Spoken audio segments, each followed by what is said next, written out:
What's going on, everybody? It's your boy Gage. Welcome to the channel. Today, I am excited to be showing off my agent deck profile from the Tengu plant format.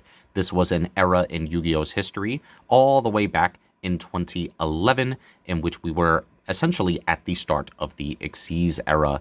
So I am excited to show off my deck build, but before I do, have to plug the channel. Remember to like, comment, and subscribe if you're fans of content like this, and help out some of these smaller channels to encourage me to continue to post content like this. So without further ado, I'm just going to hop right into it. So in terms of any agent build during this time period, you had to play 3 copies of the main man himself, Master Hyperion. He is just a house, especially during this format. You can special summon him from the hand by banishing an agent monster from the hand, field, or graveyard, and then once per turn you can remove from play 1 light fairy type monster from the grave to target a card on the field and destroy it. So there is an additional effect if the Sanctuary in the Sky is in play. If you are playing a more fairy-focused build, that is certainly a card you can consider. However, I have omitted that card from my build in particular. It is something that you can certainly consider for your own build, but for the purposes of this deck, I am not playing it. So you will see references to Sanctuary in the Sky. However, you certainly do not need that card in order for the deck to function. Honestly, this is one of the reasons to play the deck for sure. Once Master Hyperion hits the field, it demands an answer from your opponent, or else you are just going to start picking away at their field. He also has 2,700 attack, so the attack is nothing to scoff at either. So Master Hyperion is certainly the boss monster of the deck, and you need to be maxing out on playing 3 copies. I'm also playing 3 copies of the Agent of Creation Venus. Has a very simple effect where you can pay 500 life points to special summon a mystical shine ball from your hand or your deck. So ideally, unfortunately, those mystical shine balls are pretty much bricks. Ideally, you want them to be in the deck so that you can get access to summoning them for free. Usually, you want to be able to bring them out to the field so that you can end up using them as an Xyz summon for your Gachi. So we'll talk about Gachi in the extra deck, but that is a very powerful Xyz monster that this deck has access to. Now, obviously, if you do end up drawing them, you can still special summon them off of the effect of Venus, so it isn't the worst thing in the world. You don't necessarily have to use them to go into a Gachi play. Usually that's a good turn 1 start. However, you can also use the Mystical Shine Balls for use for synchro summons. You can use it to as tribute fodder. So there are many uses for just having a bunch of bodies on the field. So it is just very imperative that you are maxing out on the 3 and 3. And of course, even if you do end up having this in your hand, you can also use it for, spoilers for a card in the later in the video, for Herald of the Orange Light to pitch to be able to negate your opponent's monster effects. So, like I mentioned, obviously not ideal to draw into it, but it's not the worst thing in the world if you do end up drawing, since you could still special summon it off of the Venus. So 3 and 3 is the ratio you want to play in this format. I'm also playing 3 copies of the Agent of Mystery Earth. The deck is just very consistent. You are going to be able to see your cards pretty much at all times to get access to your agent engine. When it's normal summoned, you can add an agent monster from the deck to your hand, except itself. And then when Sanctuary in the Sky is on play, you have the ability to add Master Hyperion. Again, not playing it, not really needed, but just being able to turbo out any agent from your actual Venuses to, of course, the 1 copy of Jupiter that I am choosing to play is just very nice at being able to continue to keep up with your card advantage and making sure that you are seeing the cards that you want to see.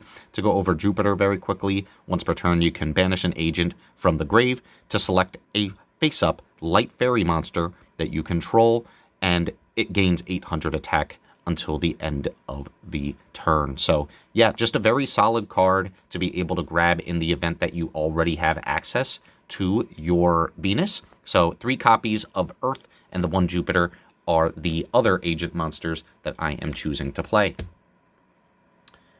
And now for the non-agents, I am playing 3 copies of one of the best cards in the format, Tour Guide from the Underworld.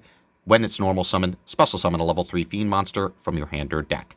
Its effects are negated, but the point is that you can then use them for an Xyz play. So Tour Guide getting you immediate access to being able to get into your Xyz monsters is very, very powerful. The fact that it is a dark is also something that is relevant because we are also playing, spoilers, Blackluster Soldier. So the fact that you have a monster that can special summon not only itself, but a copy of Sangan, which sometimes you might not necessarily want to go immediately into an Xyz play. Absolutely nothing wrong with just tour guiding into a Sangan and then just sitting on these monsters, because if your opponent does just so happen to, remove the Sangan, then you can end up searching for your copy of the Agent of Mystery Earth. You could use it to search for a hand trap.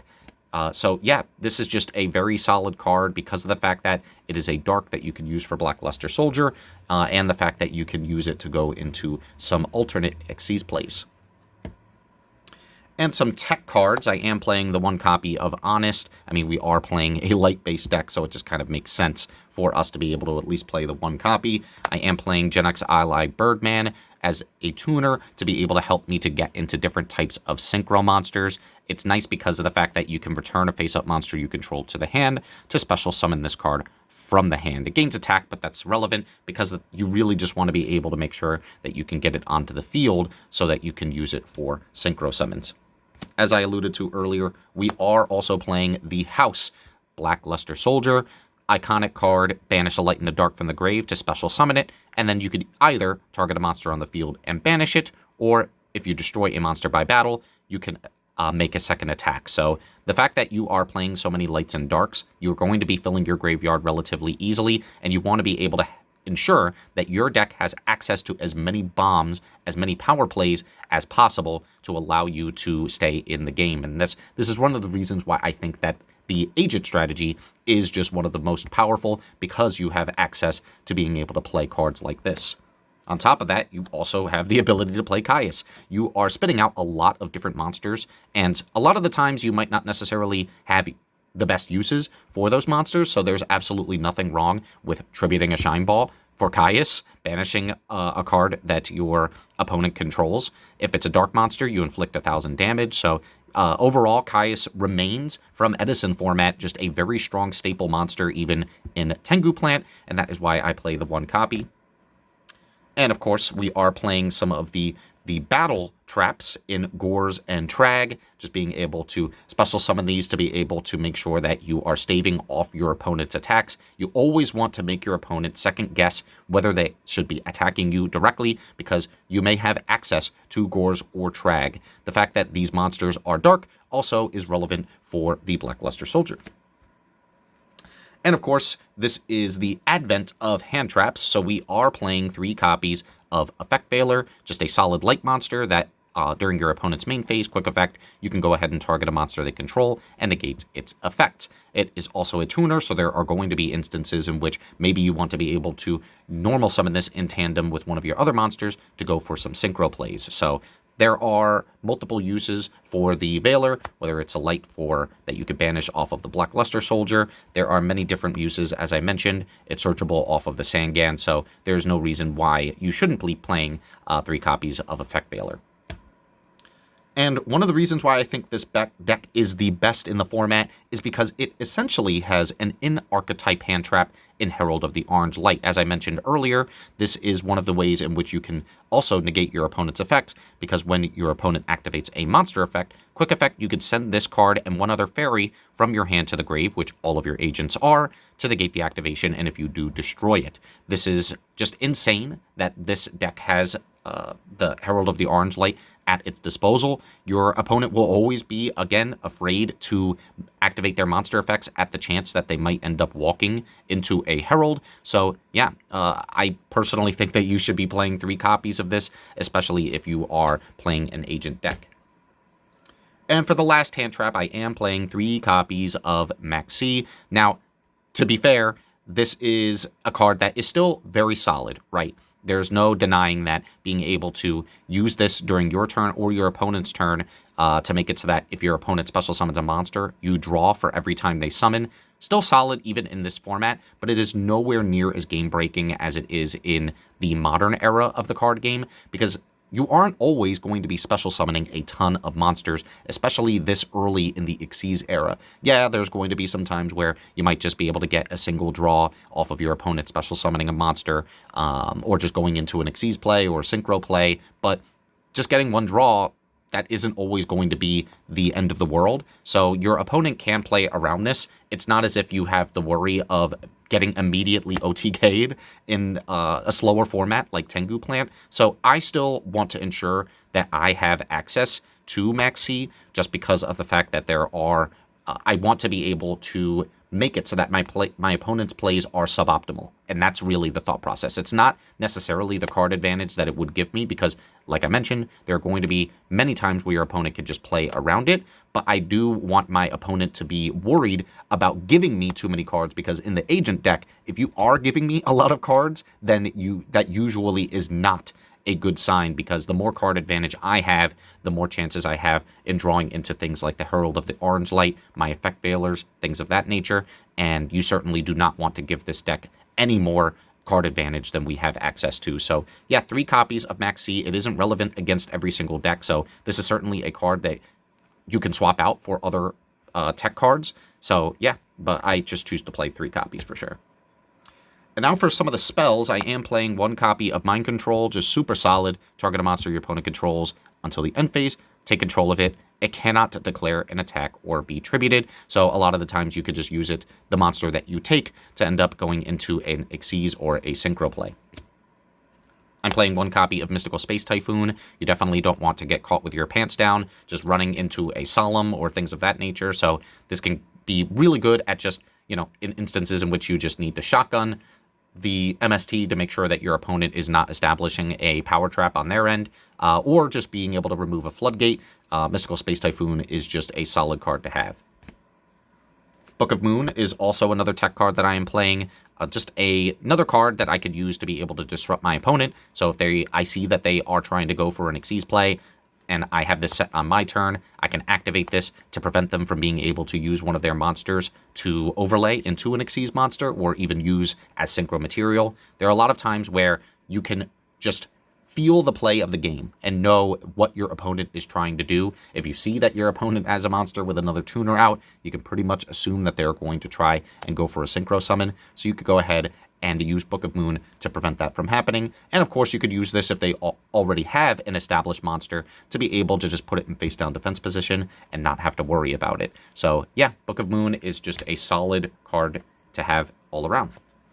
In this format, Dark Hole is at 1, so of course you definitely want to be playing it. Just a solid equalizer, just in case if the board does just so happen to get out of hand. This is a quick get out of jail free card, a nice Heart of the Cards top deck that you can have at your disposal to help get rid of your opponent's cards. And of course, we are playing Heavy Storm. Back row is very powerful in this format because of the fact that we have access to Solemns, so you definitely want to make sure that you have access to this. We aren't really playing all that many cards that we are setting on our end, so it is much more of a deterrent for our opponent than it is as something that is debilitating for us. And 1 copy of Monster Reborn. I really like that this card is in the format. It can be a bit too powerful because of the fact that in the late game, this is just an insane card to draw. The fact that it gives you so much versatility and being able to not only special summon monsters from your own graveyard, but your opponent's grave as well, taking their tuner monsters, taking monsters that you could use for Xyz summoning. Monster Reborn just has unlimited potential in this format, and man, I just love the prismatic look of the Monster Reborn, and I think it's fun that we have the opportunity to play it in this format. So yeah, you definitely want to make sure that you have 1 copy in your deck if you are playing Tengu Plant. And that's it for the spells, so going over the traps very quickly, I am playing 1 copy of Mirror Force, a solid equalizer. Again, Torrential Tribute. Again, you want to make sure that your opponent is not establishing a ton of monsters on their side of the field, so you want to have as many equalizers as possible. 1 Dimensional Prison, just being able to banish one of your opponent's monsters. There are many times where you might not want them to be able to get monsters into their graveyard, so being able to banish the threat is going to be much more powerful. And there might be times in which your opponent is going for a Stardust, for example, that would prevent them from being destroyed anyway. So Dimensional Prison is just a nice option to have in the event that you are dealing with sticky threats. And, of course, the last card in the deck is going to be the one Bottomless Trap Hole. When your opponent special summons a monster with 1500 or more attack, destroy it, and then banish it. So, again, just another option to be able to banish some of your opponent's threats that you really don't want them going into the graveyard. So, guys, that's it for the main deck. I'm going to quickly go over the extra deck as well. And, of course, I am playing one copy of Stardust Dragon. You can tribute this card to negate the activation of a spell, trap, or effect. Monster's effect that destroys card or cards on the field and destroy that card. So essentially, this is going to be your anti-Mirror Force, your anti-Torrential Tribute, your anti-Dark Hole, just a very, very strong monster in this format, and you definitely want to make sure that you have at least one copy in your deck. I'm playing Black Rose Dragon as well, just having the ability to, on Synchro Summon, destroy all cards on the field. So obviously you want to do this when your opponent has a lot of cards on their side of the field, and again, just kind of equalize the board state and make it so that you can end up making a comeback in the event that your opponent might have way too many cards to deal with. So Black Rose is just a MVP that you want to have in your extra deck. I am playing one copy of Scrap Dragon. This has the ability where once per turn you can select a card you control and one card your opponent controls and destroy them. And then when it's destroyed by your opponent's card by battle or card effect and sent to the grave, you can select a non-synchro scrap monster in the grave and special summon it. That isn't necessarily relevant. I'm really just using it for the first effect to be able to destroy a card because of the fact that Gores exists in this format. So this is my answer to if I do just so happen to swing with my monsters first, my opponent drops a Gores on me. In main 2, I can go into a Scrap Dragon and deal with that Gores in that instance. So Scrap Dragon is just a very, very powerful card, even in it outside of its own archetype, but because of the fact that it's generic means that this is something that we can abuse as well. So definitely want to play one Scrap Dragon in your own agent build. As for the other Synchro monsters, I am playing Ally of Justice Cataster, just a solid level 5 Synchro monster at the start of the damage step. If it battles a non-dark monster, you just straight up destroy it. So definitely want to have one copy there. I'm also playing one copy of Armory Arm and one copy of TG Hyper Librarian, along with the Orient Dragon. So a lot of just generic cards. You have access to many, as you'll see. We have level 4s, level 5s, level 6s. We have so many different levels because of the fact that we are playing many different types of monsters in our deck. So chances are you are going to be able to go into many of these different levels because of the fact that not only are we playing many different levels in our deck, we can potentially take our opponent's monsters with Mind Control, Monster Reborn, and end up using their monsters as well to go into Synchro Monsters. So you want to make sure that you have as much of a variety as possible when you are developing your extra deck, because of the fact that you never know the different levels that you are going to be taking, and many of these are just very solid staple cards that you can have to go into in a pinch. So yeah, these are the 3 that I'm choosing to play. I'm also playing one copy of Brionac, again, just a very solid level 6 Synchro. Ancient Fairy Dragon. This is a card that you can go into if you do anticipate that you want to special summon a level 4 or lower monster from your hand and set up a nice wall. The fact that it's also a light monster also means that your extra deck can give you access to a light in a pinch. Most of the time, you are going to be able to fulfill that with your agents nonetheless, but there are going to be times in which maybe you end up banishing those agents off of your Master Hyperion's effect, and so you might want to be able to go into your extra deck to get access to a light just in case.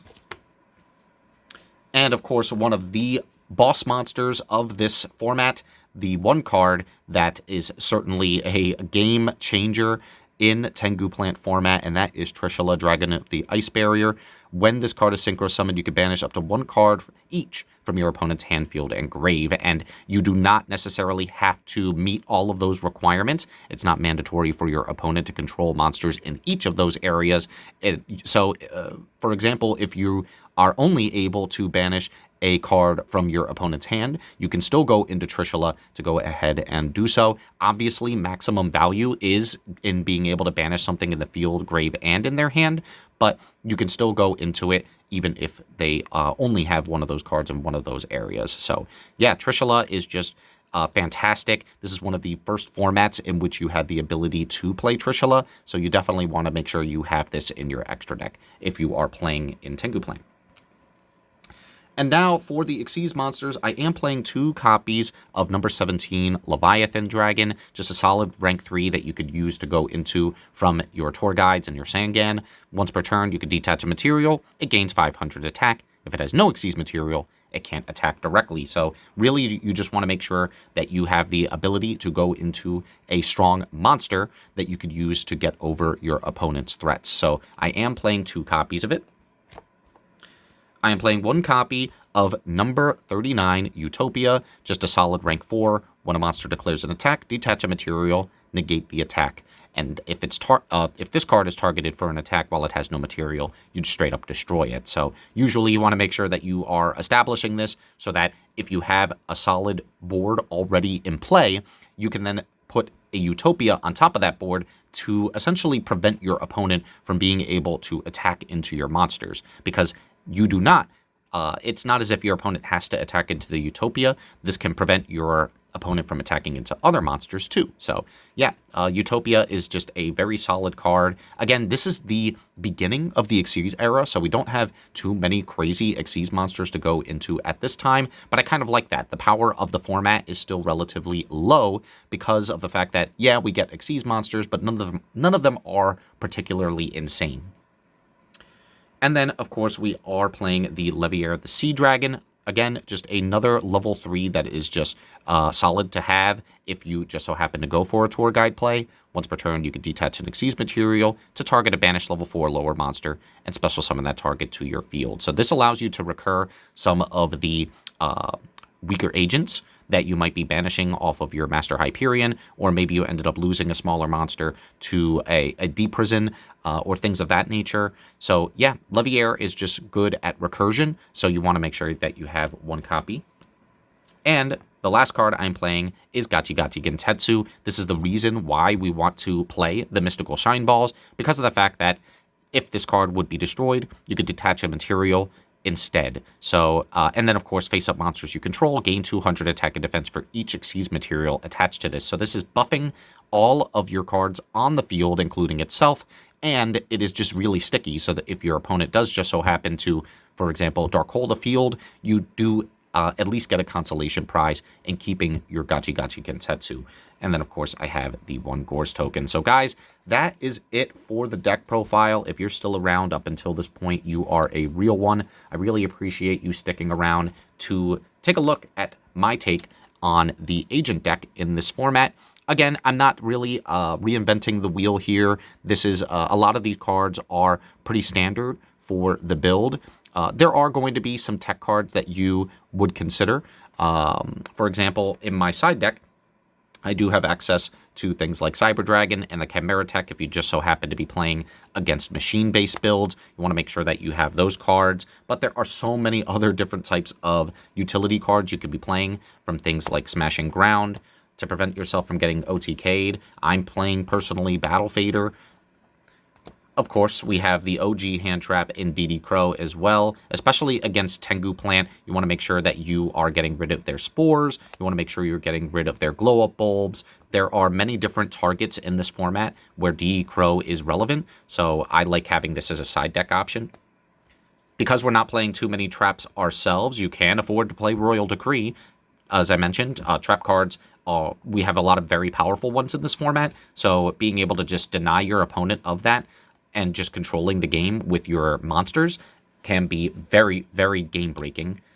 And as I mentioned before, I am playing the 2 copies of Solemn Warning, and I I had the 3rd Battle Fader right behind it. Yeah, Solemn Warning in this format is just insane because of the fact that you can really stop a lot of very powerful monsters. And as you can see just from my side deck, there are many different ways and many different cards that you could be playing in your own build. A lot of the decks that I've seen have chosen the main deck warning, for example, so that is certainly something that you can do in your own version of the build. But whenever I show off these deck profiles, it's really just to make sure that I can give inspiration in the event that you are interested in building a deck for this format in the future. And of course, if you play this format, I'd be happy to hear maybe some of the decks that you play, some of the techs that you choose to play. I'm always looking for new ideas to be able to incorporate into my own deck as I continue to explore this format and play against different strategies. So guys, that's it. I really appreciate you sticking around to hear me yapping. This is a ton of fun to be able to show off just, my strategies, some pretty cardboard. And if you are still around, I appreciate your time. And until next time, GG.